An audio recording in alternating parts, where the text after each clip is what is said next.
Assalamualaikum warahmatullahi wabarakatuh. Di sini saya akan menjelaskan tentang analisis penelitian data kualitatif menurut Miles dan Haberman. Nah, pasti teman-teman sudah mengetahui apa sih penelitian kualitatif ini. Penelitian kualitatif ini merupakan penelitian yang ketika kita mengolah datanya itu menggunakan kata-kata, narasi, atau bersifat deduktif dan tidak menggunakan angka sama sekali. Kemudian di sini juga Miller dan Haberman mengemukakan bahwa aktivitas dalam analisis data dilakukan secara interaktif dan berlangsung secara terus-menerus. Kemudian di sini juga ada beberapa tahapan dalam penelitian. Yang pertama yaitu tahap reduksi data, yang kedua tahap penyajian data, yang ketiga tahap penarikan kesimpulan dan verifikasi. Nah, sebelum kita ketiga tahap ini, kita harus mengumpulkan data terlebih dahulu. Di mana sih kita bisa mendapatkan informasi dan bisa mengumpulkan data? Kita bisa melakukan wawancara, observasi, atau intisari dokumen. Nah, di pengumpulan data sendiri ini memiliki dua macam. Yang pertama yaitu deskriptif dan reflektif. Deskriptif ini merupakan catatan yang asli dengan apa yang didengar dan disaksikan oleh peneliti. Kemudian reflektif ini merupakan catatan yang berisi pesan-pesan, komentar, atau pendapat-pendapat dari orang lain. Setelah kita melakukan pengumpulan data itu, baru kita bisa langsung mengikuti tahap-tahap yang ada. Yang pertama yaitu tahap reduksi data. Pada tahap reduksi data ini kita memilah-milih data yang penting dan data yang tidak penting. Jadi data yang penting itu bisa kita gunakan untuk ke tahap selanjutnya, dan tahap yang tidak penting itu bisa kita buang. Jadi pada tahap reduksi ini kita ada tiga. Jadi memilih data yang tidak penting. Nah, yang kedua yaitu menajamkan fokus, dan yang ketiga itu mengorganisasikan data atau mengelompokkan data.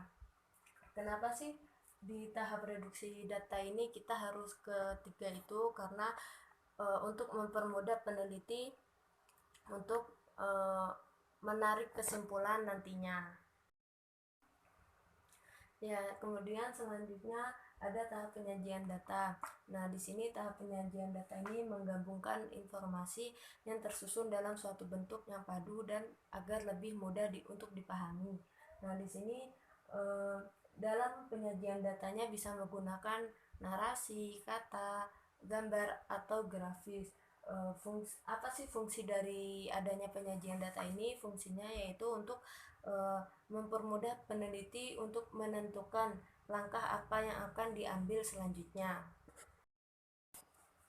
Kemudian pada tahap yang terakhir yaitu penarikan kesimpulan dan verifikasi.